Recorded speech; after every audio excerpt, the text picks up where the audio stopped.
भारताचे महामानव ठरलेले डॉक्टर बाबासाहेब आंबेडकर यांची आज पुण्यतिथी। त्यांची पुण्यतिथी महापरिनिर्वाण दिन म्हणून साजरी केली जाते आणि म्हणूनच आजच्या दिवशी आपण बाबासाहेब आंबेडकर यांच्या आयुष्यातील 3 महत्त्वाचे किस्से जाणून घेणार आहोत। चला तर मग सुरू करूयात। नमस्कार, मी संजना, तुम्ही पाहताय टीओडी मराठी। पहिला किस्सा, जेव्हा बाबासाहेब आंबेडकर निवडणूक हारले होते। आता तुम्हाला देखील आश्चर्य वाटलं असेल ना की लोकांसाठी लढणारा हा नेता निवडणुकीत कसा काय हरू शकतो। तर दुसरीकडे असं देखील म्हणलं जातं की आंबेडकरांना जाणून बुजून हरवण्यात आलं होतं।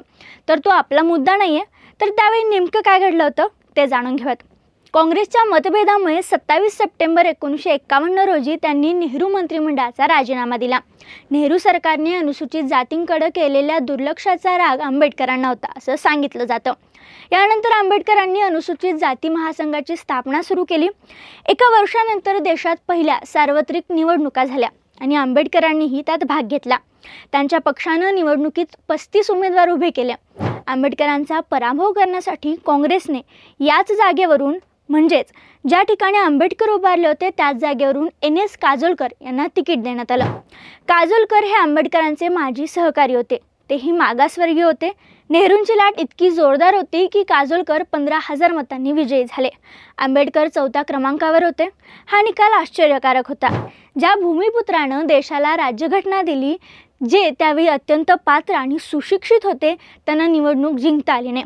मात्र इतकं होऊनही विजयानंतर काजोलकर जेव्हा आंबेडकरांचे आशीर्वाद घेण्यासाठी गेले, तेव्हा आंबेडकरांनी आशीर्वाद देताना म्हटलं, कुठलीही मदत लागल्यास माझ्या घराची दारं तुमच्यासाठी उघडीच असतील। दुसरा एक रंजक किस्सा म्हणजे आंबेडकरांनी लढलेला एक खटला, ज्याने समाजात एक सामाजिक क्रांती सुरू झाली। तर झालं असं होतं की धो कर्वे हे एक त्यावेळीचे समाजसुधारक होते। त्यावेळी त्यांचं एक मासिक यायचं, ज्याचं नाव होतं समाज स्वास्थ्य, ज्यामध्ये लैंगिकतेवर बोललं आणि लिहिलं जायचं। काही प्रश्नांची उत्तरं देखील दिली जायची। तर काहींच्या प्रश्नांना उत्तरं देताना त्यामध्ये समलिंग संबंध, हस्तमैथून यावर कर्वे यांनी उत्तरं दिली होती आणि त्यावरच त्यांच्यावर म्हणजेच कर्वेवर खटला दाखल करण्यात आला होता। यावेळी कर्वे यांनी केस लढायला आंबेडकरांना निवडलं, कारण आंबेडकर हे परदेशात शिकत असल्याने त्यांना याबद्दल समाजात जागरूकतेची गरज असल्याची जाण होती। यावेळी युक्तिवाद करताना आंबेडकर म्हणाले की लैंगिक विषयांवर कोणीही लिहिलं तर त्याला अश्लील ठरवता कामा नये। त्यावर समोरच्या पक्षाचे वकील असे म्हणाले की विकृत प्रश्न छापायचेच कशाला। त्यावर आंबेडकरांनी दिलेलं उत्तर खूपच मार्मिक होतं। जर ती विकृती असेल तर ती ज्ञानानेच जाईल, नाहीतर ती कशी जाईल।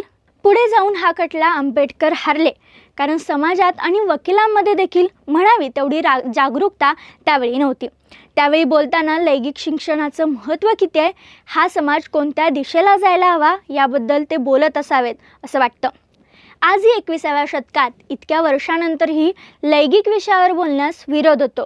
हे दिसत असताना काही वर्षांपूर्वी बाबासाहेबांनी लढवलेला कर्वेंचा हा खटला अधिक महत्त्वाचा ठरतो। तिसरा किस्सा आहे तो म्हणजे आंबेडकर यांच्या प्रेम कहाणीचा। मुंबईतल्या पार्ल्यात डॉक्टर S राव नावाचे म्हैसूरीयन गृहस्थ राहत होते। बाबासाहेबांची डॉक्टर रावांशी मैत्री होती, त्यामुळे बाबासाहेब जेव्हा जेव्हा मुंबईत येत तेव्हा ते वेळ काढून डॉक्टर रावांच्या घरी जात असत। राव यांच्या मुलीची मैत्रीण होत्या माईसाहेब आंबेडकर, म्हणजे तेव्हाच्या शारदा कबीर। तिथेच आंबेडकर आणि माईसाहेब यांची पहिली भेट झाली, जी राव यांनी करून दिली होती।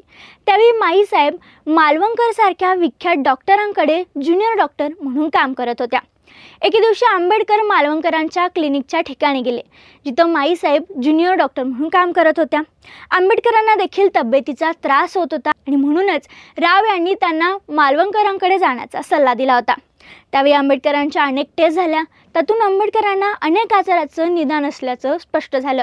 त्यांनी मालवणकरांकडे उपचार घेण्यास सुरुवात झाली आणि त्यांच्या तब्येतीत सुधारणा झाली। आणि अखेर तो दिवस उजाडला जेव्हा आंबेडकरांनी माईंना लग्नासाठी विचारलं। 1947ला बाबासाहेब मुंबईत आले असताना डॉक्टर मालवणकरांच्या क्लिनिकमध्ये गेले होते। परत जात असताना बाबासाहेबांनी माईसाहेबांना विचारलं की चला तुम्हाला दादरला घरी सोडतो, मलाही राजगृहाला जायचं आहे, कारण माईसाहेब दादरमध्येच पोर्तुगीज चर्चसमोर राहत होत्या। याचवेळी बाबासाहेब माईसाहेबांना म्हणाले की मला सगळे आग्रह करतायत की सहचारिणी करा, परंतु मला माझ्या आवडीची, योग्यतेची व अनुरूप स्त्री मिळणं फार कठीण आहे, पण माझ्या लोकांसाठी मला अधिक जगायला पाहिजे। अशा वेळी काळजी घ्यायला कोणीतरी असणं आवश्यक आहे। अशा सुयोग्य स्त्रीचा शोध घेणं मी तुमच्यापासूनच सुरू करतोय. त्यावेळी माईसाहेबांना काय बोलावं हे समजलं नाही. बाबासाहेब त्यांना सोडून दिल्लीला निघून गेले आणि थोड्याच दिवसांनी त्यांनी पुन्हा एक पत्र माईसाहेबांना लिहिलं. या पत्रात बाबासाहेबांनी लिहिलं होतं की तुझ्या आणि माझ्या वयातील फरक व माझी प्रकृती ही अशी, या कारणांनी तू मला नकार जरी दिलास तरी मला बिलकुल दुःख होणार नाही. त्यानंतर त्यांनी म्हणजेच माईंनी थोड्या दिवसांनी बाबासाहेबांना आपला होकार कळवला. त्यानंतर दोघांमध्ये पत्रव्यवहार सुरू झाले. यामध्ये बाबासाहेब माईंना शरू म्हणत तर माईसाहेब बाबासाहेबांना राजा म्हणत. दिल्लीत गुरुवारी 15 एप्रिल 1948 रोजी बाबासाहेब आणि माईसाहेबांचं लग्न झालं.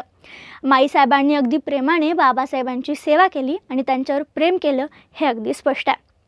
या 3 रंजक किस्सांसोबत या व्हिडिओत तुर्तास तरी आपण इथेच थांबूया. अशाच रंजक कहाण्या आणि माहितीपर व्हिडिओसाठी टीओडी मराठीला लगेच सबस्क्राईब करा. Times of democracy, TOD Marathi, लोकांकडून लोकांसाठी.